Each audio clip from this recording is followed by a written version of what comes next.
예, 오늘 말씀의 제목은 담대히 하나님 나라를 전파함. 담대히 하나님 나라를 전파함.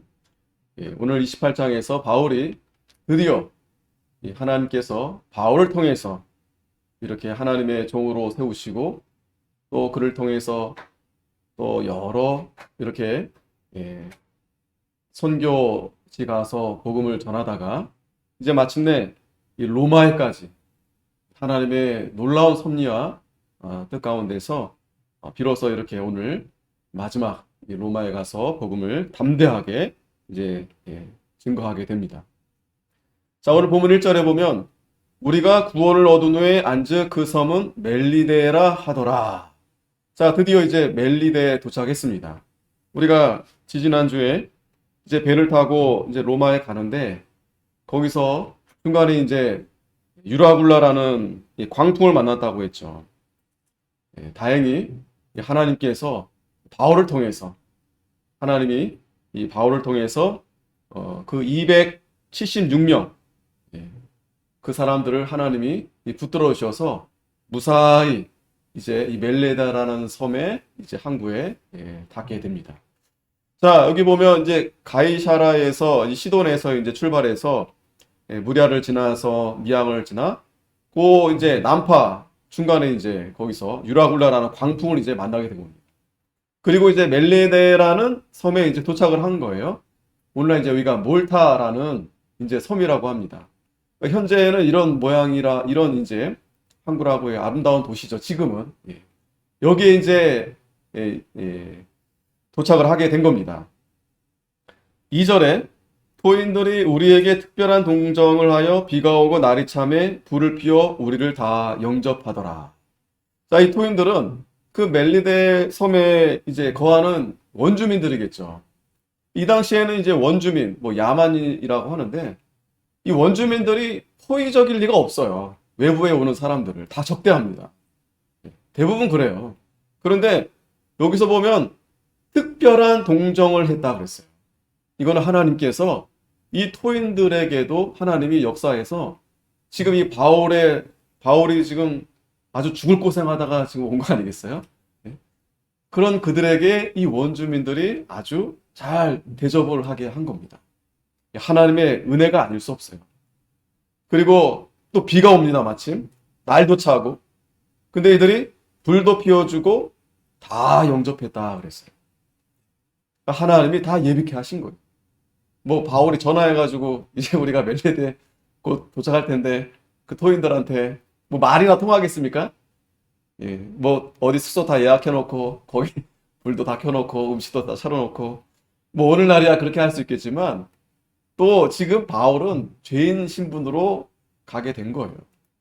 그런데 하나님께서 이렇게 섭리 가운데 이 바울의 일행들을 아주 안전하게 또 편안하게 이렇게 하나님께서 인도해 주신 겁니다. 이것은 사도행전 27장 24절에 보면 하나님이 그 유라굴라 광풍을 만났을 때 이제 다 두려워하는 가운데 다 뭐 죽음을 코앞에 두고 있는 상황에서 하나님이 그 밤에 바울에게 하신 말씀이에요. 바울아, 두려워 말라. 네가 가이사 앞에 서야 하겠다. 바울은 줄곧 지금 자기가 이미 앞에서도 이 배에 타기 전에 로마에 가지 않아도 되는 상황이었어요. 죄가 없으니까. 그 총독들 앞에서, 아그리빠 왕 앞에서 충분히 자기가 거기서 이제 무죄 판결 받을 수 있었던 상황이었어요. 그럼에도 불구하고 바울은 이 하나님의 뜻이 가이사 앞에 가는 것이 하나님의 뜻이기 때문에 이 바울이 그 고난을 자처해서 나아가게 된 겁니다. 그런데 물론 두렵죠. 뭐 바울이 예상했겠습니까? 분명히 광풍을 만날 텐데 어떻게 할까? 뭐 바울이 뭐 그런 초인이 아니에요. 그럴 수도 없고요. 똑같이 우리와 똑같은 그런 성향을 가진 사람입니다. 단지 두렵지만 연약하지만 믿음이 있었기 때문에 그 풍랑이 치고 배가 막 뒤집어지고 막 부딪혀서 막 박살이 나려고 하는데 그때 이 바울은 그 주변에 보여지는 그런 환경에 자기가 거기에 기울어지는 것이 아니라 하나님의 말씀, 하나님의 말씀. 하나님이 바울에게 분명히 말씀해 주셨고 또 그 어려울 때 하나님이 말씀해 주시는 거예요. 우리가 잘 알듯이 고린도전서 10장에 보면은 하나님이 다 피할 길을 예비해 주신다고 했잖아요. 피할 길. 근데 그 피할 길을 오해하면 안 됩니다. 그냥 우리가 그냥 가만히 있는데 하나님이 오른쪽으로 가라 왼쪽으로 가라 그렇게 말씀하시는 게 아니에요. 이 피할 길은 하나님 말씀대로 순종하고자 할 때 하나님이 그 길을 인도해 주시는 거예요. 아니 자기가 회개도 하지 않는데 하나님 말씀을 간절하게 찾지도 않는데 피할 길은 그 말씀에 있어요. 말씀. 그 말씀을 순종하느냐 순종하지 않느냐 그게 피할 길이거든요. 근데 이스라엘 백성들이 광야에서 하나님 원망했죠. 또 하나님 시험했죠. 또 간음했죠. 우상을 숭배했죠. 그런 가운데서 당연히 그 광야에서 다 그들이 심판받아서 멸절될 수밖에 없는 가운데 있는데요. 하나님이 그래도 피할 길을 예비해 주신 거예요. 왜? 그 가운데서 하나님의 말씀을 그래도 붙들고 순종하고 나아가는 자들에게 하나님이 그 길을 열어주시는 겁니다. 여기서 지금 이 배 276명 가운데에서 한 사람, 이 바울이 그 배에서 하나님 앞에 간절히 기도했겠죠. 그런 가운데 하나님이 두려워 말라. 네가 가이사 앞에 서야 한다. 우리 성도들은 믿음으로 사는 거예요. 그냥 믿음이 아니에요. 그냥 믿습니다. 믿사오니 덮어놓고 그 믿음이 아니라 저와 여러분에게 하나님이 분명한 하나님의 뜻이 있습니다. 하나님의 계획이 있습니다. 물론 우리가 하나님 말씀대로 순종하는 거죠. 그게 큰 의미에서. 그러나 하나님께서 좀 더 분명하게, 좀 더 구체적으로 다른 게 아니에요. 저와 여러분들을 이 수리서북에 보내주시고 또 우리가 처하는 그 환경 가운데서 우리가 하나님 말씀을 잘 순종해서 하나님의 뜻을 이루어 드려 가는 거예요. 뭐 작든지 크든지 그런 거 관계없어요. 그냥 그 처한 곳에서 하나님이 나에게 주신 뜻인 줄 믿고 거기서 감사하면서 온전히 하나님의 뜻을 이루어 드릴 때 하나님께서 역사하시는 겁니다. 잘 될 수밖에 없어요. 두려워할 필요도 없어요. 왜? 하나님이 거기 있는 것이 하나님의 뜻이고 또 거기서 하나님의 일을 하는 것이 하나님의 뜻이기 때문에 하나님이 왜 안 도와주겠어요? 근데 우리가 정신을 못 차리고 자꾸 엉뚱한 데 가서 기웃거리고 자꾸 마음이 딴 데 가 있다 보니까 마음이 하나님께로 가 있지 않고 마음이 온통 그런 마음에 있기 때문에 지금 이 275명 바울을 빼고 이들처럼 이 광풍을 만났을 때 그냥 혼비백산 될 수밖에 없어요. 우왕좌왕하면서 야 이거 어떻게 하나 큰일이다. 지금도 마찬가지 아니겠어요? 지금도 뭐 델타, 오미크론 계속 우왕좌왕 맞아야 되냐 말아야 되냐 뭐 어떻게 해야 되냐 뭐 정책도 이렇게 했다 저렇게 했다가 계속 우왕좌왕 뒤죽박죽 정신이 없어요. 그러나 오늘 저와 여러분들에게는 분명히 말씀하시는 두려워 마라. 우리는 믿음으로 기도하면서 하나님의 뜻 가운데 하나님의 지혜를 얻어서 우리가 순종할 때 하나님이 역사하십니다. 하나님이 도와주십니다. 올바른 선택을 할 수 있도록. 올바른 선택. 분별력. 안타깝잖아요? 대한민국뿐만 아닙니다. 뭐 저도 마찬가지지만 저도 뭐 100% 제가 잘 판단하고 분별하는 건 아니지만 너무나도 지극히 상식적이고 너무나도 지극히 어린 아이도 분별할 수 있는 상황인데 지금 뭔가 전 세계적으로 특히 대한민국도 마찬가지지만 뭔가에 의해서 지금 정신이 홀딱 지금 빠져 있어요. 지금 홀딱 빠져 있어요. 그것 때문에 마치 우리가 막 지금 종말이 올 것처럼 다 죽을 것처럼 전혀 그렇지 않습니다. 전혀 그렇지 않아요. 우리가 정신을 똑바로 차리고 또 하나님 앞에 기도하면서 말씀을 잘 이렇게 우리가 묵상해 보면 사실 지금보다 더 난리가 예전에 얼마든지 더 많았어요. 전쟁도 있었었고 또 뭐 역병도 더 있었었고 더 난리와 난리가 예전에 더 많이 있었었어요. 지금은 그에 비하면 더 사실은 배부른 소리 하는 건 배부른. 그렇다고 뭐 전혀 문제가 없다는 얘기가 아니라 우리가 중요한 것은 우리 성도들이 그걸 잘 분별해야 된다는 거예요. 성도들마저도. 우리 성도들마저도 하나님의 종들마저도 분별을 못하니까 이게 누구에게 영향이 끼치게 됩니까? 성도들에게 영향이 끼치게 되죠. 아니 세상 사람들이야 불안해하고 우왕좌왕한다 쳐도 우리 성도들만큼은 그러면 안 되잖아요. 바울처럼 지금 막 배가 뒤집어지고 풍랑이 친다 해도 이 바울과 같이 우리 참된 성도들은 거기서 기도하면서 흔들리지 않고 하나님이 우리 하나님의 성도를 통해서 이 땅에 주님 올 때까지 이 교회를 세워 나아가고 복음을 전하도록 우리에게 맡기신 거 아니겠어요? 그러면 뭐 광풍이 오든 태풍이 오든 지진이 나든 하나님이 반석 위에 세운 교회는 흔들 수가 없어요. 아무리 사탄 마귀가 그렇게 해도 하나님이 견고하게 하나님이 반석을 세우시고 또 예수님이 그 터가 되시는데 뭐 왜 흔들리겠어? 근데 우리가 연약하니까 어리석어서 자꾸 이리로 기웃기웃 저리 기웃기웃거리고 우리가 하나님의 음성을 들어야 되는데 자꾸 주변 환경이나 그런 여러 가지를 자꾸 듣다 보니까 듣다 보면 또 그런가 보다 합니다. 진짜로. 듣다 보면은 분명히 죄인인데 악한 사람인데 저 사람 말을 자꾸 듣다 보면은 괜히 좋아 보이고 동정심이 유발돼요. 참 저 사람이 그러려고 했었던 게 아니었었구나. 자, 안 됐다. 안쓰럽다. 자꾸 이렇게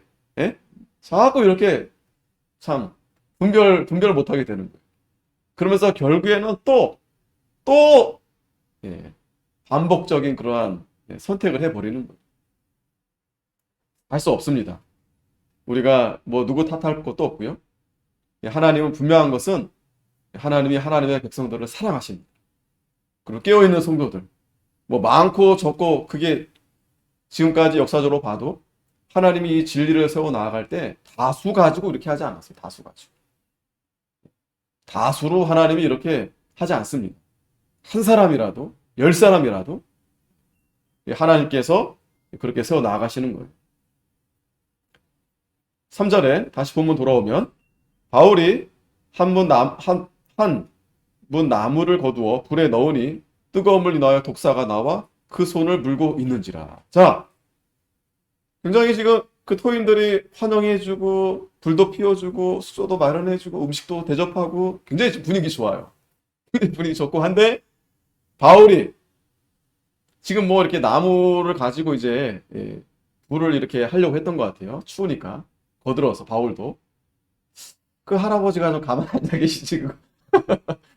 그 했다가 지금 어떤 일이 나타났냐면 거기에 이제 뱀이 있었는데 뱀이 있는 줄 모르고 했더니 거기서 독사가 톡 튀어나와가지고 바울의 손을 물어버린 거예요. 이게 무슨 일이에요? 갑자기.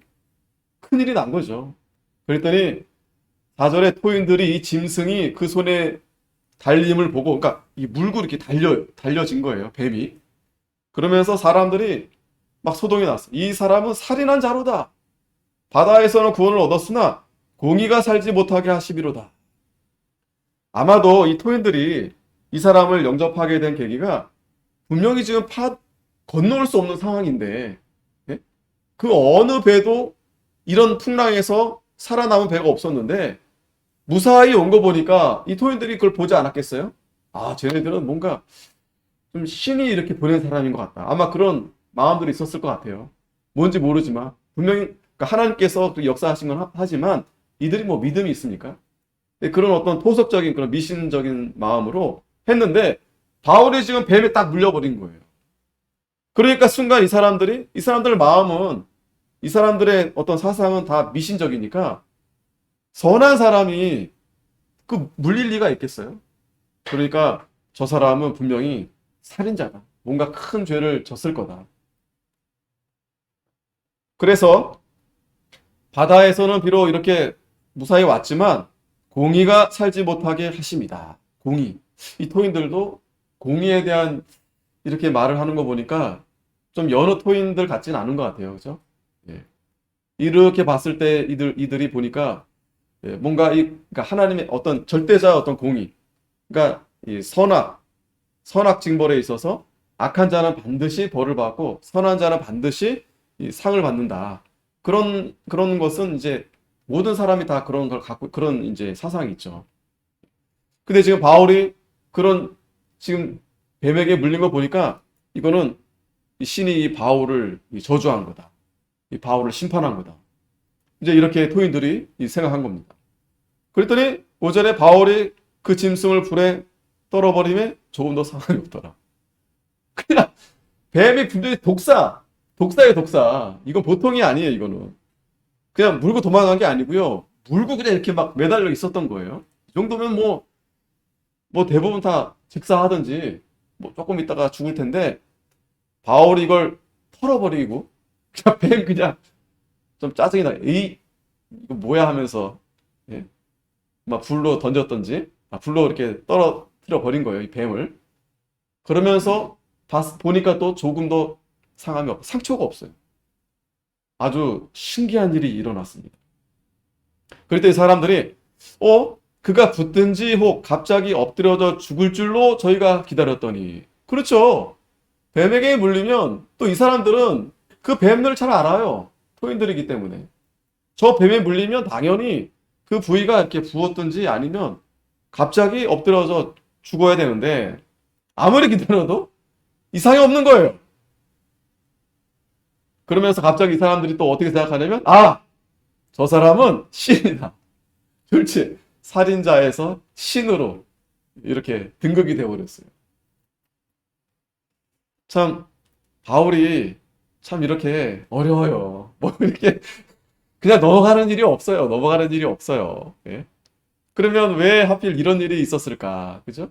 왜 이런 일이 있어가지고 바울이 이런 일 때문에 또 이렇게 예? 이건 바울 개인적으로 있어서는 죽을 뻔한 고비죠. 괜히 그거 이렇게 예? 뭐 젊은 사람이 하든지 했어야 되는데 바울이 나서서 그걸 하다가 그 일을 만난 거 아니겠어요? 그럼 바울이 일을 한 게 문제가 된 게 아니고 이것은 이런 일들은 누구나 다 일어날 수 있어요. 누구나 다. 누구나 다. 바울이 아니더라도 누구나 다 이런 일은 일어날 수 있어요. 근데 여기서 서양 사람들은 그 현상만 보고 바로 판단해 버립니다. 저 사람이 저렇게 아픈 거 보니까 저 사람이 저렇게 일이 안 되는 거 보니까 뭔가 잘못했나 보다. 예? 네, 그럴 줄 알았어. 저렇게 되는 거 보니까. 이렇게 서양 사람들은 쉽게 이렇게 그렇게 판단해 버린다는 거죠. 그러나 우리는 그렇게 해서는 안 됩니다. 하나님의 섭리는 뭐 빨리 나타날 수도 있겠지만 또 나중에 나타날 수도 있어요. 그러니까 우리가 함부로 판단할 수 없어요. 하나님이 왜 그렇게 하시는지는 시간이 좀 지나봐야 좀 알게 되는 겁니다. 시간이 지나봐야. 그러니까 지금 이 바울에게 있어서도 이 하나님께서 다행히 바로 바울이 다치지 않게 그렇게 잘 그 독사도 그렇게 예? 아무렇지도 않게 갑자기 신적인 존재로 바울이 이렇게 된 거예요. 하나님이 역사하신 겁니다. 하나님. 그러니까 얼마나 어리석어요. 그냥 이렇게 그냥 생각했다가 또 저렇게 생각했다. 우리가 다 그래요. 왔다 갔다.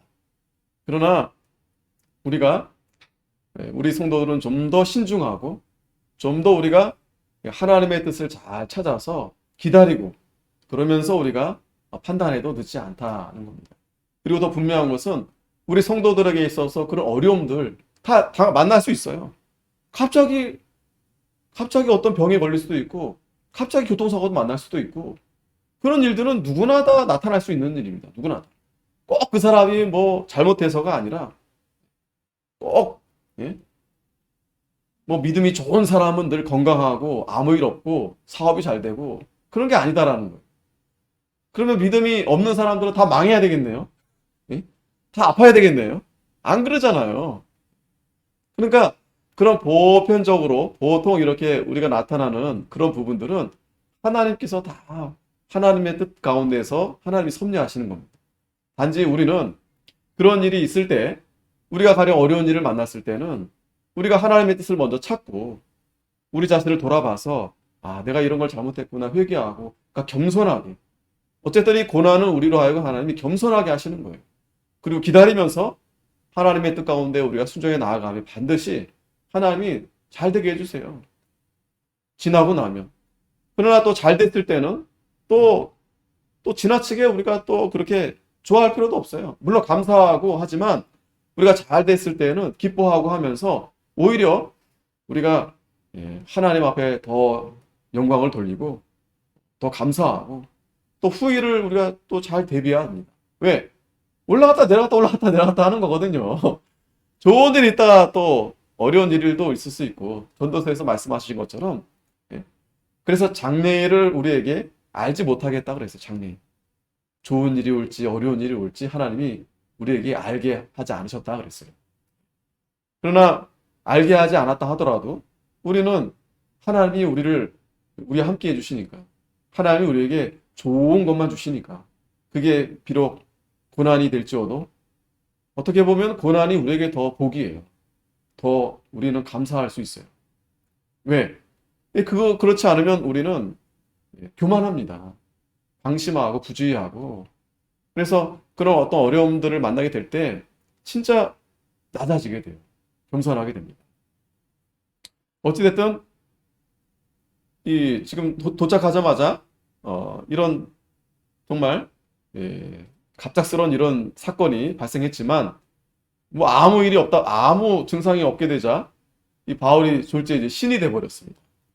자, 그리고 7절에 이 섬의 제일 높은 사람 보블리오라 하는 이가 그 근처에 토지가 있는지라 그가 우리를 영접하여 사흘이나 친절히 유숙하게 하더니. 자, 그렇게 되면서 어떻게 됐을까요? 야, 이 사람들은 보통이 아니구나. 이 바울이라는 사람은 정말 저 사람은 신이라고 아까도 얘기했지만 이들을 우리가 잘 영접해야 되겠다 하면서 이 보블리오라는 사람이 이 사람이 부자인가 봐요. 사흘 동안 아주 그냥 잘 먹이고 잘 대접하는 겁니다. 참 이걸 보면 물론 이 사람들이 믿음으로 한 건 아니죠. 그죠? 이 사람들이 뭐 믿는 사람들입니까? 그런데 하나님이 이 사람들을 써서 바울을 어찌됐든 이렇게 대접한 거 아니겠어요? 그래 이들은 참 하나님 앞에 복을 받는 사람들이 어찌됐든 하나님의 종을 잘 대접하고 또 하나님의 교회를 잘 협력하고 하나님의 백성들을 잘 이렇게 선대해주는 자들에게 하나님 반드시 복을 주십니다. 이상 라합도 마찬가지잖아요. 그 라합도 그 여호수아를 도와서 했기 때문에 예수님의 족보에 들어가게 되고 얼마나 복을 받았습니까? 그 여리고가 다 무너질 때 그 가족이 구원을 얻게 된 거예요. 그게 바로 상천하지 하나님을 믿으면서 하나님의 백성들을 잘 선대했기 때문에 하나님이 복을 주신 겁니다. 8절에 보블리오의 부친이 열병과 이질에 걸려 누웠거늘 바울이 들어가서 기도하고 그에게 안수하여 낫게 하며. 자, 이거 보세요. 뜻하지 않게 이 보블리오가 대접을 잘 했는데 보니까 거기 부친이 이렇게 아파하게 있는 거, 열병, 이질, 이거 얼마나 또 이 토인들이 뭐 의술이 있으면 병원이 있어요. 뭐가 있습니까? 그랬는데 바울이 들어가서 기도해주고 또 안수하니까 낫게 됩니다. 이거 얼마나 참 복을 받은 거 아니겠어요? 그러니까 어쨌든 대접하면 하나님이 더 많은 걸 주세요. 더 많은 걸 주세요. 대접하는데 하나님이 어쨌든 교회에 대해서 하나님의 성도들에 대해서 백성들의 교회 모든 하나님에 관련돼서 했을 때 이웃에게만 했어도 이웃에게만 대접해도 하나님이 복을 주십니다. 근데 여기서 바울이 기도하고 그에게 안수해서 낫게 했다. 특별히 이제 사도행전에 보면은 이제 안수하는 장면들이 더러 나와요. 안수해주는 장면. 그래서 오늘날 이 안수에 대한 의미를 잘못 너무 확대 해석해가지고 그냥 다 안수하면 다 되는 걸로 이렇게 교인들이 생각을 합니다. 너도 나도 그냥 안수가 뭐냐면 이렇게 손을 얹는 거예요. 손을 얹는 겁니다. 이런 동작이 왜 나왔냐면 유대인들이 이제 제물을 드릴 때 번제나 이제 속죄제 이제 희생 제물을 가져와서 제물을 바칠 때 그 제물에 손을 얹는 거예요. 왜 손을 얹겠어요? 이건 내 거다. 여러 마리들이 가져올 거 아니겠어요. 그러면 자기 거에 손을 딱 올리는 겁니다. 자기 거에. 뭐 손을 올리든지 뭐 표시를 이렇게 해놓는다고 해요. 근데 대부분 뭐 한 마리씩 가져오면 이제 자기 거기에 손을 올리는 거죠. 그러면서 이제 또 제사장이 또 이제 안수를 하게 되는데 그 안수의 의미는 이 짐승이 이 희생이 나 대신 이제 희생을 당하는 거죠. 그죠? 그런 의미가 있는 거예요, 안수는. 나의 죄가 이 짐승에게 이제 전해지는 거예요. 그러니까 나 대신. 그런 의미가 있는 거예요, 나 대신. 나 대신. 그리고 나 대신 드리면서 또 그것이 하나님께 올려드리는 거죠. 하나님께. 내가 죽어야 되는데 나 대신 이 짐승이 하나님 앞에 올라가게 되는 겁니다. 그럴 때 이제 안수하는 거예요, 안수. 그러니까 얘 나다. 이런 의미가 있는 거예요. 이런 의미가. 자, 그러면서 예수님도 이 사도들도 간혹 이제 복음서에 보면 안수를 합니다. 그런데 보면은 그냥 시도 때도 없이 안수하신 게 아니에요. 잘 봐야 됩니다. 우리가 성경에 뭐 했다라고 있을 때 그걸 전체적으로 다 살펴봐야 됩니다. 여기서는 했는데 안수했잖아요. 그럼 우리도 하면 되는 거 아니냐. 이렇게 이제 그냥 그걸 너무 부풀려서 확대하게 되는데 그러면 위험하게 됩니다. 잘 살펴봐야 돼요.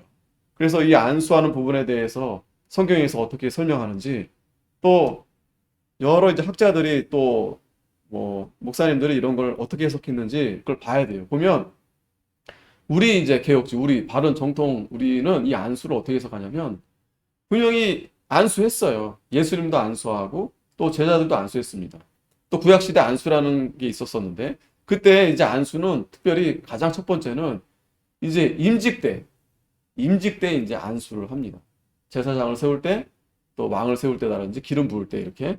그리고 신약 시대에서는 이제 종을 세울 때, 목회자를 세울 때 이제 안수를 이제 합니다. 그때는 이제 오늘날도 그럴 때 안수합니다. 우리 임직식 때, 그죠? 임직식 때 그때는 이제 동일하게 이제 안수를 하는 거예요. 예. 뭐 그렇다고 해서 안수를 해서 특별한 뭐 어떤 역사 나타나는 게 아니라 표시예요, 표시. 이 사람이 앞으로 이제 뭐 목사가 될 것이다. 목사의 직분을 받는다. 장로의 직분을 받는다. 이제 그런 직분에 대해서 모든 대중 앞에 이제 공표하는 거예요. 그때 하나의 표지로 이제 하는 겁니다. 자, 그런데 문제는 병이 걸렸을 때 이제 안수하면서 기도하는 부분들이 있어요.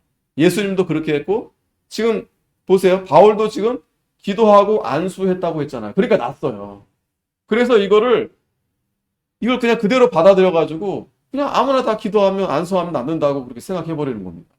예전에 제가 한번 얘기 드린 적이 있었을 텐데 그 전에 교회 전에 서울에 있는 교회에 있었을 때 그 집사님이 저한테 그때 저 전도사였었어요.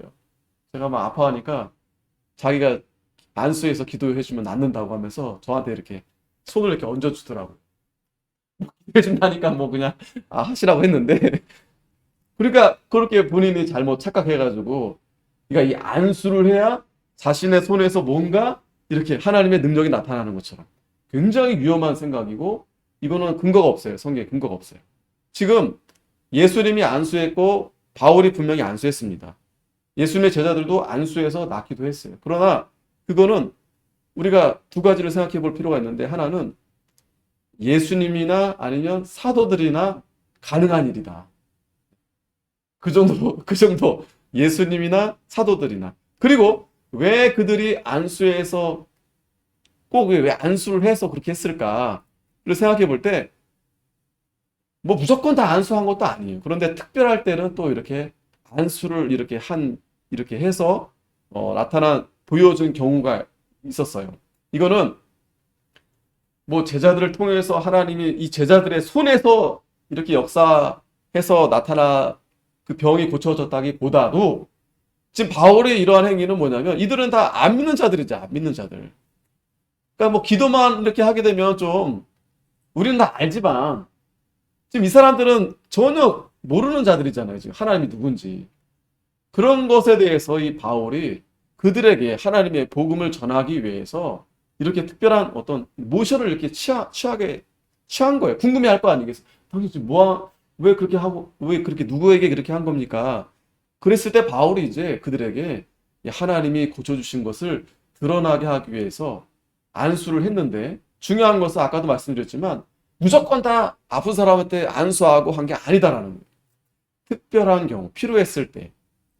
그렇기 때문에 성경에서는 모든 사람들이 다 안수해서 기도해라 그런 말 없습니다. 우리는 그냥 기도하면 돼요. 우리가 특별히 이렇게 안수할 필요 없습니다. 그러면 어떻게 되냐면, 왜 그게 중요하냐면, 성경에는 하라 하지 말라라는 말이 없어요. 우리가 믿음으로 잘 이 말씀을 해석해서 선택해야 될 문제인데, 안수를 했을 때 또 하지 않았을 때 문제를 생각해 봐야 한다는. 어떤 게 더 부작용이 많을까? 안수를 물론 하면 뭔가 안 하는 것보다 좀 뭔가 있어 보여, 그죠? 예. 가령 제가 여러분들이 이제 몸이 아플 때 그냥 기도해 드리는 것보다 손을 얹고 이렇게 하게 되면 뭔가 이렇게 기운이 가는 것 같고 이제 뭔가 이렇게 터치가 되고 하니까 야, 예? 안 하는 것보다 한 게 좀 더 이렇게 받는 입장에서는 또 여러분들도 여러분들의 자녀나 여러분들의 뭐 이웃에게 이렇게 또 기도해 줄 때 그냥 기도해 주는 것보다 이렇게 손을 얹고 이렇게 아픈 부위를 특별히 이렇게 만지면서 이렇게 하면은 좀 더 뭔가 달라 보이잖아요. 예? 문제는 거기 있다라는 거기 다르지 않는데 본인이 다르게 생각한다는 거. 다르지 않은데 예? 하나님이 이 사람을 낳게 하면 낳게 하는 거고 예? 낳지 않으면 낳지 않는 건데 마치 내가 이 사람에게 손을 얹어서 낳는 것처럼 그렇게 되게 된다라는 될 수밖에 없어요. 한번 여러분 해볼 필요는 없지만 한번 가정에서 여러분들이 기도할 때마다 누구에게 손을 얹었을 때 갑자기 이 사람이 낫다. 그러면 이 손이 어떻게 되겠어요? 이 손이 어떻게 되겠어요? 갑자기 만능손이 되는 거예요. 만능손이. 하나님이 고쳐주셨음에도 불구하고 자기가 어떤 사도적인, 어떤 예수님적인 어떤 그런 참 위험한 그러한 이제 교만한 마음이 들어올 수 있다라는 거예요. 그래서 성경은 그래서 뭐 안수해라 마라 그런 말 없어요. 그런 말 없고 이제 이 사도들이 간혹 하긴 했는데 우리는 그냥 기도하면 됩니다. 겸손히 기도하면 돼요. 기도해 주면 됩니다. 그러나 기도는 하라 그랬어요. 그러나 우리가 굳이 안수할 필요 없다. 또 안수하면 오히려 더 위험하게 된다. 그게 더 나아가지고요. 안찰 기도 있어요. 때리는 기도. 그래가지고 지금 이것 때문에 한참 시끄럽었어요. 막 때려가지고 죽기도 했어요. 막 그 함부를 막 아픈 부위를 막 그냥 때리고 막 긁고 얼마나 이게 미신적입니까? 처음에 그렇게 시작한 게 아니었는데 그렇게 되어진다라는 그게 위험한 거예요. 성경은 그래서 이제 그러한 부분들을 우리가 잘 해석하고 잘 그걸 우리가 어떤 것이 하나님이 더 하나님 뜻에 맞는가 해서 우리가 올바른 선택을 해야 된다라는 올바른 선택. 우리는 이제 개혁주의적인 그래서 우리는 정통적으로 장로교, 칼빈 그 교리를 바탕으로 해서 성경을 그렇게 이제 해석을 하는 겁니다. 근데 그렇지 않고 다른 대부분 교회들은 뭐 안수 그냥 다 안수해 다 그냥 그 교인들 다 아무나 다 안수해 아무나 다 안수 막 홍수 그냥 서로 이렇게 막 안수해주고 막 이렇게 서로 해주고 막 예. 예. 자 9절에 이러므로 섬 가운데 다른 병든 사람들이 와서 고침을 받고 자 하나님이 특별하게 자 이 역사는 특별한 역사입니다. 사도들에게 그러니까 오늘날은 특별히 선교단체가 좀 그런 경향들이 있어요. 선교단체들이 마치 자기들이 이 사도 초대교회를 지금도 마치 그런 것이 나타나는 것처럼 본인들이 다 이 사도다. 신사도 운동이 바로 그거예요. 신사도 운동. 자기들이 다 사도다. 왜? 우리가 다 왕이요, 제사장이요, 다 우리가 예? 그런 직분이 있으니까 우리도 다르지 않다. 그러면서 막 방언하고 가서 뭐 신유은사 막 나타나고 막 안수하고 막 그러거든요. 근데 그게 우리가 위험하다. 위험하고 그걸 분별하지 않으면 이 사탄 마귀가 역사할 수밖에 없어요. 예. 하나님이 하심에도 불구하고 자기가 마치 그렇게 높여질 수밖에. 그러니까 마귀가 그렇게 역사하는 거예요. 좋은 뜻으로 했지만 그것이 자기가 자꾸 그걸 절제하지 못하면 그래서 자꾸 그렇게 이탈하게 되는 겁니다. 자, 9절에 그래서 다른 사람들도 와서 이제 고침을 받았어요. 10절에 후한 예로 우리를 대접하고 떠날 때 우리 쓸 것을 배에 올리더라. 자, 이 얼마나 감사하면 이 토인들이 자기들이 이제 더 감사하게 된 거죠. 바울로 인해서 바울을 잘 대접했더니 뭐 자기 부친도 병이 났고 또 동네에 있는 사람들 다 와서 이렇게 고침을 받았어요. 얼마나 감사합니까? 그래서 이제 아주 후하게 대접을 하고 이제 배에 또 이제 막 음식, 선물 이렇게 예, 다 이렇게 대접을 한 겁니다. 11절 석 달 후에 그 섬에서 과도한 알렉산드리아 배를 우리가 타고 떠나니 그 배의 기호는 디오스구로라. 자, 석 달이나 있었어요. 그죠? 석 달. 거기서 이제 그 알렉산드리아 배를 이제 타고 이제 이 배는 뭐 그러니까 이 당시 뭐 배가 많았겠습니까? 그러니까 이제 뭐 여러 가지 뭐 장사하는 사람들 뭐 이렇게 운송 이게 다 이 배에 다 있는 거예요. 죄수들 같이 다 그냥 해가지고 그 배에 이제 한 배에 이제 떠나게 되는 겁니다. 그 배 기호는 디오스구로라 그랬어요. 이 디오스구로라 이 뜻이 그 제우스의 쌍둥이 아들들이라고 하는데 어쨌든 뭐 이름이 이렇게 기록이 되어 있습니다.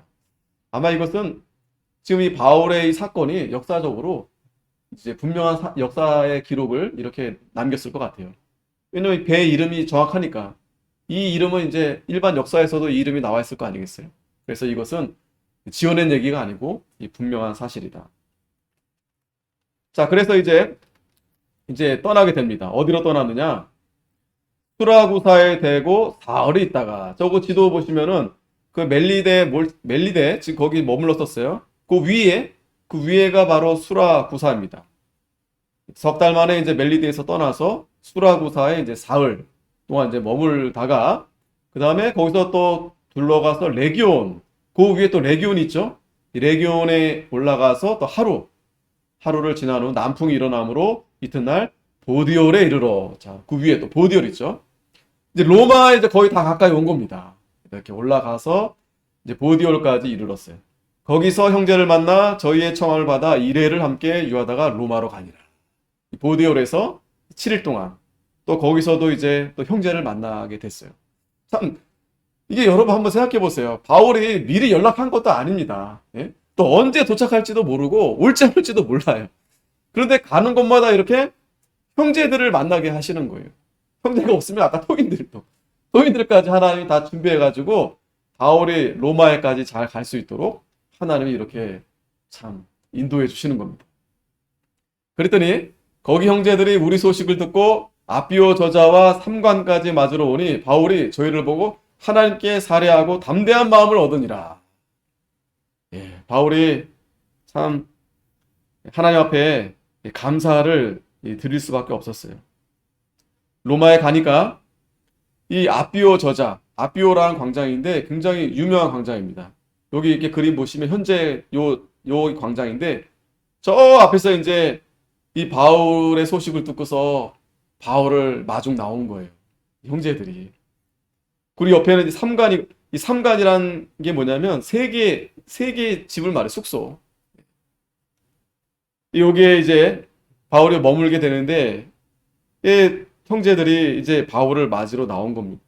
그러니까 바울이 감개무량하죠. 자기가 이 로마에까지 온 것만으로도 참 하나님이 이게 정말 자기가 자기 생각대로 자기 의지대로 그렇게 갈 수 있는 문제도 아니고 정말 하나님의 은혜로 여기까지 오게 된 거예요. 그리고 거기서 또 형제들을 또 하나님이 또 예배해 두셔가지고 마중 나오도록 하시고 그러니까 가는 데마다 하나님이 딱 이런 일들이 왜 바울에게 이렇게 일어났는가? 예? 하나님의 말씀대로 순종하니까. 저도 여러분도 마찬가지입니다. 우리가 하나님의 뜻대로 우리가 하나님의 말씀을 순종하려 하면 하나님이 물론 고비고비가 다 있지만 그것도 하나님이 피할 길을 다 예비하셔서 하나님의 이 놀라운 은혜를 더 우리가 체험하게 된다는 당연한 거 아니겠어요? 하나님의 뜻이 돼야 되죠. 이루어져야 되죠. 하나님의 뜻이. 하나님 바울을 사랑하시고 하나님 바울에게 일을 맡기시고 바울이 그 일을 감당해야 되니까 토인도 붙여주고 또 이름 모를 형제들 다 하나님께서 그냥 전화 뭐 연락 받은 게 없어요. 그냥 하나님의 감동을 주셔가지고 이쯤에면 오시겠구나. 또 지금 나가봐야 되겠다. 누군가 오실 것 같다. 하나님이 이렇게 감동을 하게 하신 겁니다. 그러니 바울이 얼마나 기쁘지 않았겠어요. 그냥 눈물이 났을 것 같아요. 너무 반갑고 너무 감사하고. 그래서 하나님께 사례했다 그랬어요. 그러니까 하나님께 감사한 표현인데 너무 감개무량하니까 사례라는 표현을 한글에서 쓴 것 같아요. 그러면서 담대한 마음을 얻었다. 이게 중요합니다. 왜냐하면 지금 마냥 좋을 게 아니죠. 왜? 마지막에는 순교를 당해야 되거든요. 바울이 그걸 모르겠습니까? 지금 뭐 미션 완성해가지고 뭐 왕궁에 들어가거나 예? 이제 뭐 호화스러운 그런 게 준비되어 있는 게 아니에요. 마지막 사형 때가 이제 기다리고 있는 겁니다. 바울이 왜 그걸 모르고 있겠어요? 죽으러 가는 건데. 물론 이제 하나님의 복음을 전하러 가지만. 근데 하나님이 담대한 마음을 혼자가 아니다. 하나님이 함께 해주시고 또 하나님이 그가 하나님의 일을 잘 하도록 하나님께서 이렇게 사람을 붙여주시는 거예요. 한 사람만 있어도 여러분 그게 얼마나 위로가 되지 않겠습니까? 한 사람만 있어도. 저 설교할 때 아무도 없어 봐요. 그거 한번 해보려고 했는데 안 되더라고요. 한 사람이 다 앉아 있어야 뭔가 이렇게 설교를 하지.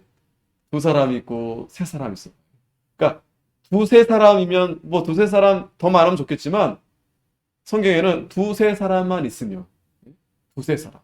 그게 엄청난 하나님의 은혜예요. 두세 사람. 뭐 많으면 좋겠지만 또 많다고 해서 다 되는 것도 아니고요. 두세 사람.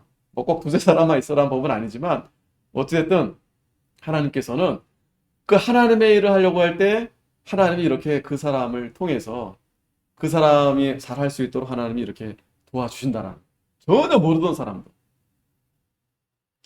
16절에 우리가 로마에 들어가니 바울은 자기를 지키는 한 군사와 함께 따로 있게 허락하더라. 자, 로마에 들어왔습니다. 예, 분명히 이제 바울은 죄수니까 그냥 둘 수는 없죠. 그래서 군사 하나를 옆에 두게 하고 이제 뭐 로마에서 이제 자유롭게 이제 활동할 수 있게 된 거예요.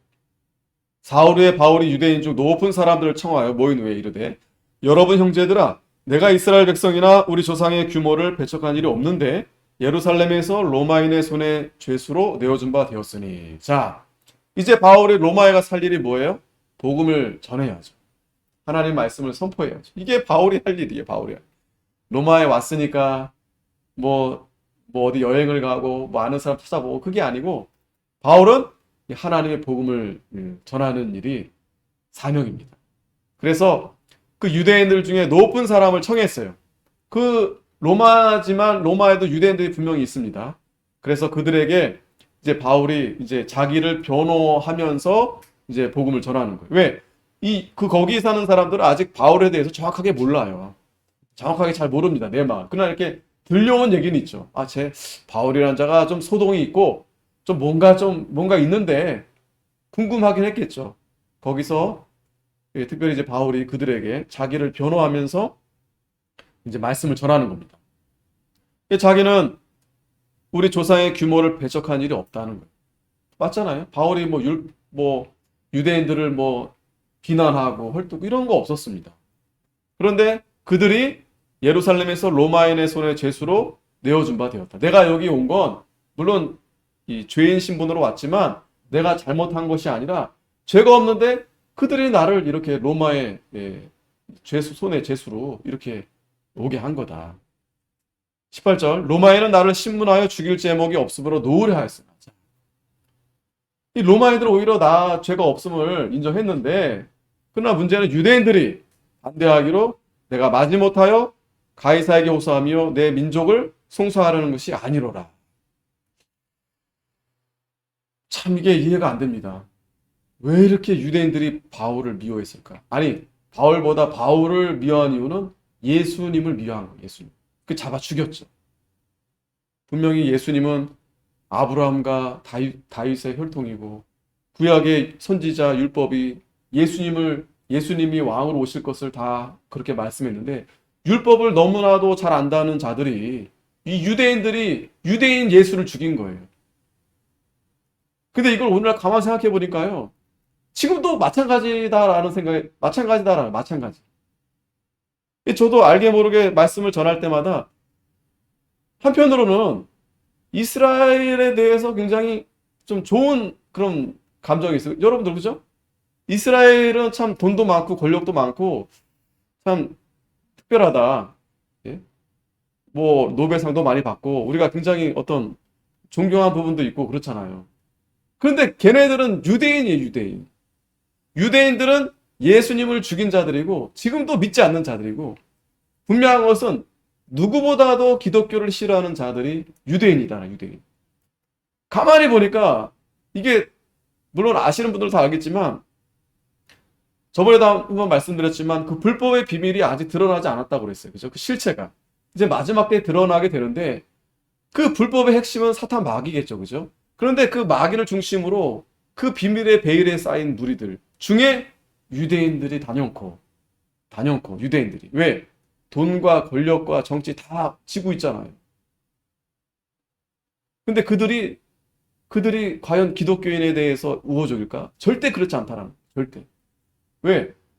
유대인들은요, 자기 자식이 만약에 교회 다닌다고 하면 호적에서 파버려요. 너는 이제 우리가 관계없다. 그 정도에 끊어버려. 그런 걸 볼 때 여전히 이 적대하는 자들은 이 그리스도교, 예수님을 적대하는 자들은 지금도 그렇게 뭐 음모론이기도 하지만 그런 것도 있겠지만 그러나 음모가 아니더라도 이런 이 교회를 핍박하고 압박하는 데 있어서 상당히 그들이 앞장서고 있지 않을까. 왜냐면 이 유대인들 가운데 공산주의도 있어요. 그러면 공산주의인데 유대인이고 돈도 많고 권력도 있고 좌파고 하고 그러면 단연코 교회를 말살하고 핍박하는 데에서 이들이 돈 쓰고 권력을 정치적으로 이용하고 분명히 그렇게 할 거다라는 할 수밖에 없다라는. 그러니까 뭐 일루미네이트 뭐 여러 가지 설이 있는데 어찌됐든 이거는 성경에서도 분명히 예수님을 실제로 잡아 죽였고 또 바울도 이렇게까지 결국에는 이 유대인들 때문에 바울이 로마에서 참수를 당하고 그러면 지금은 안 그럴까? 지금도 안 그럴 이유가 없다라는 이들이 유대인들이 이 그리스도인들을 좋아할 리가 없다는 오히려 더 싫으면 싫지. 왜? 이들은 메시아가 아직 오지 않았다예요. 아직 오지 않았다. 자, 그래서 바울이 이제 변호하는 겁니다. 이러므로 너희를 보고 함께 이야기하려고 청하였노니 이스라엘의 소망을 인하여 내가 이 쇠사슬에 매인 바 되었노라. 이스라엘의 소망이 뭐예요? 예수 그리스도, 메시아. 근데 이들이 메시아가 예수 그리스도를 믿지 않으니까 바울이 예수 그리스도를 증거하다가 이렇게 쇠사슬을 매인 바 됐다는 거예요. 저희가 가로되 우리가 유대에서 내게 대한 편지도 받은 일이 없고 또 형제 중 누가 와서 내게 대하여 좋지 못한 것을 고하든지 이야기한 일도 없느니라. 이제 그들이 이제 유대인들 가운데 그 높은 사람들 이들이 이제 바울에게 말하는 거예요. 뭐 너에 대해서 이렇게 들은 바가 없다. 그래서 우리가 너의 사상이 어떠한가 듣고자 하니 이 파는 뭐예요? 이 그리스도를 전하는 파겠죠.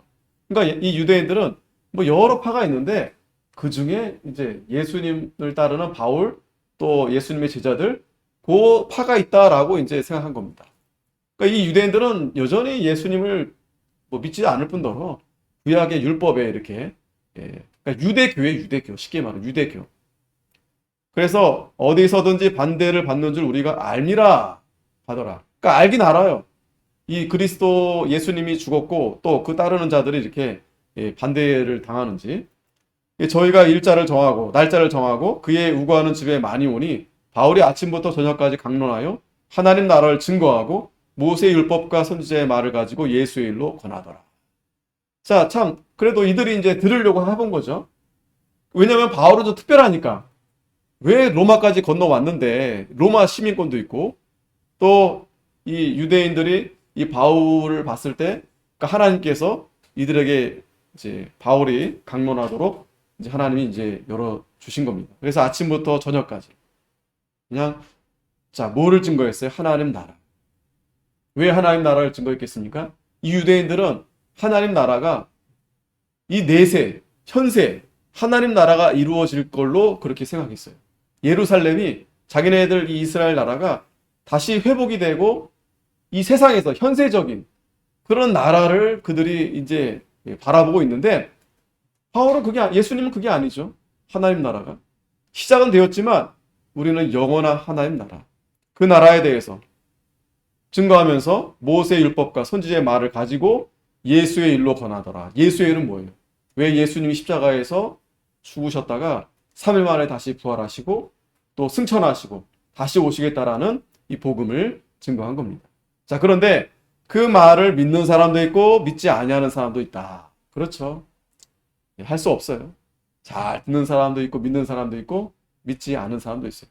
그러니까 우리도 마찬가지입니다. 듣든지 아니 듣든지 우리는 그저 전하기만 하는 거예요. 서로 맞지 아니하여 흩어질 때 바울이 한 말로 일러 가로되 성령이 선지자 이사야로 저희 조상들에게 말씀하신 것이 옳도다. 자, 무슨 말이냐면 근데 이제 이들이 다 듣고서 뭐 믿는 사람 몇 명 있겠어요? 그러니까 이제 흩어지면서 그냥 바울에 대한 말을 그냥 이렇게 뭐 조롱하는 사람도 있고 이렇겠죠. 그러니까 이사야의 말을 인용한 겁니다. 바울. 일렀을 때 이 백성에 가서 말하기를 너희가 듣기는 들어도 도무지 깨닫지 못하며 보기는 보아도 도무지 알지 못하노다. 이 이사야 6장 9절에 있는 말씀. 듣기는 들어도 깨닫지 못하고 보기는 보아도 도무지 알지 못한도다. 왜? 이 백성들의 마음이 완악하여져서 귀로는 둔하게 듣고 그 눈을 감았으니 이는 눈으로 보고 귀로 듣고 마음으로 깨달아 돌아와 나의 고침을 받을까 함이라 하였으니. 이건 뭐예요? 마음이 완악한 자들은 하나님께서 열어주지 않겠다라는 거예요. 듣게 하지 않겠다라는 거예요. 그래서 귀 있는 자, 들을 자가 복이 있다. 듣는 자가 복이 있다. 오늘날 이 시대도 마찬가지입니다. 안 들어요. 뭐 그냥 형식적으로, 그냥 원래적으로, 행사적으로, 그냥 주일에 한 번. 왜 그래요? 마음이 완악하여서. 신명기 29장 2절에도 모세가 온 이스라엘 소집하고 그들에게 이르되 여호와께서 애굽 땅에서 너희 목전에 바로와 그 모든 신하와 그 온 땅에 행하신 모든 일을 너희가 보았나니 곧 그 큰 시험과 이적과 큰 기사를 내가 목도하였느니라. 그러나 깨닫는 마음과 보는 눈과 듣는 귀는 오늘날까지 여호와께서 너희에게 주지 아니하셨느니라. 안타깝죠. 홍해도 건너고 하늘에서 만나도 먹고 반석에서 물도 마시고 했는데 이들이 왜 참. 근데 성경에서 뭐라고 말합니까? 하나님께서 깨닫는 마음과 보는 눈과 듣는 귀를 오늘날까지 주지 않았다. 하나님의 은총이에요. 우리가 들을 수 있는 거, 깨달을 수 있는 거. 하나님이 우리에게 마음을 열어주셔요. 어떠한 자? 마음이 완악하지 않은 자.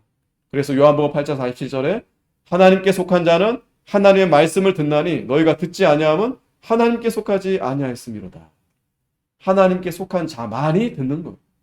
그런데 우리가 모르니까 우리가 이 말씀을 전하는 거고 또 우리가 들으려면 내가 하나님께 속하여야 되는데 이사야 66장 2절에 나 여호와가 말하노라 나의 손이 이 모든 것을 지어서 다 이루었느니라. 물론 마음이 가난하고 심령에 통회하며 나의 말을 인하여 떠는 자 그 사람 내가 권고한다. 마음이 가난한 자, 심령이 통회하며 하나님의 말씀을 인하여 떠는 자. 이러한 자가 되어야 돼요. 이러한 자가 하나님께 속한 자예요. 이러한 자는 하나님이 깨닫는 마음과 눈과 귀를 다 열어주시는 거예요. 얼마나 오늘 이 시간 얼마나 감사합니까? 부족하지만 그래도 우리가 하나님 말씀을 좀 배우려고 들으려고. 그런데 듣지 않으려 한다는 거예요. 마음이 완악해가지고. 시편 34편 18절에도 마음이 상한 자에 가까이 하시고 중심에 통해하는 자를 구원하신다. 마음이 상한 자. 계속 거듭. 예수님도 팔복 가운데에서 심령이 가난한 자가 복이 있다.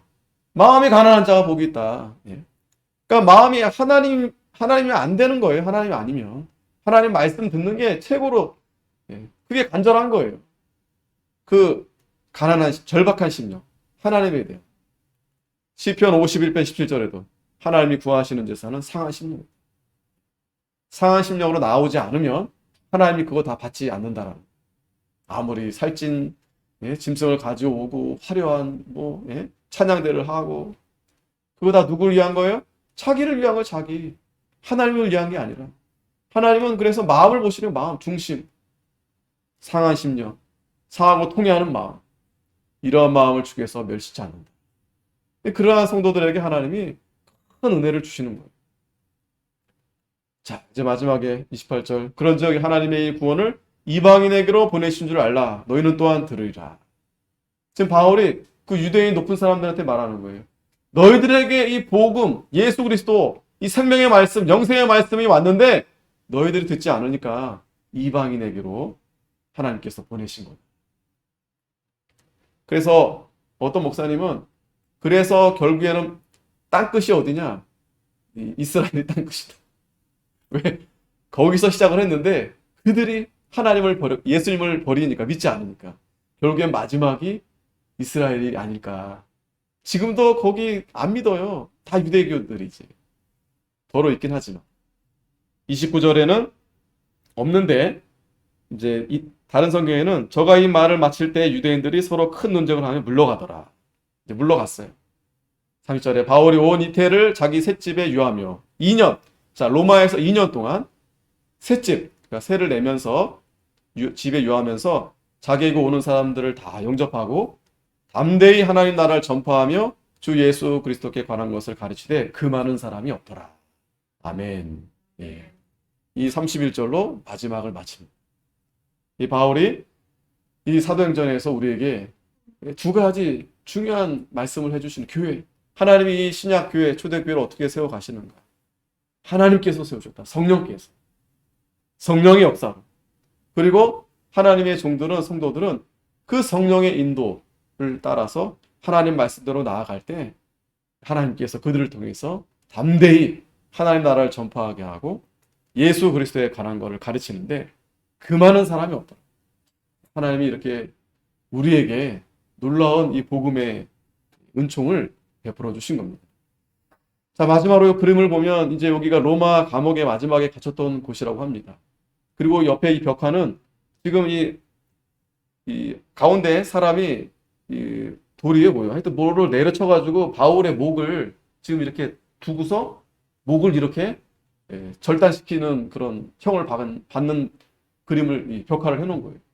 그래서 목이 떨어져가지고 이렇게 목이 굴러가서 뭐 3번 튀겼나 피가 튀겼나 해가지고 뭐 그런 뭐 성지순례 가면 그 터가 거기가 있대요. 그래서 여기가 그 앞마당인 것 같은데 오늘날 이제 이렇게 바울의 순교 교회라고 이제 이렇게 세워놨다고 합니다. 뭐 이게 있으면 뭐 합니까? 유대인들이 믿지 않는데 성지순례 하라고 이제 이렇게 세워놨는데, 그러나 오늘 우리에게는, 그죠? 오늘 이 바울을 통해서 또 많은 믿음의 그러한 하나님의 종들을 통해서 복음을 영접된 우리들은 이러한 이 사도행전, 이러한 놀라운 행전의 말씀이 우리에겐 참 하나님의 은혜로 우리에게 받아들여지게 되는 겁니다. 기도하겠습니다. 거룩하신 하나님 아버지, 은혜를 감사합니다. 오늘도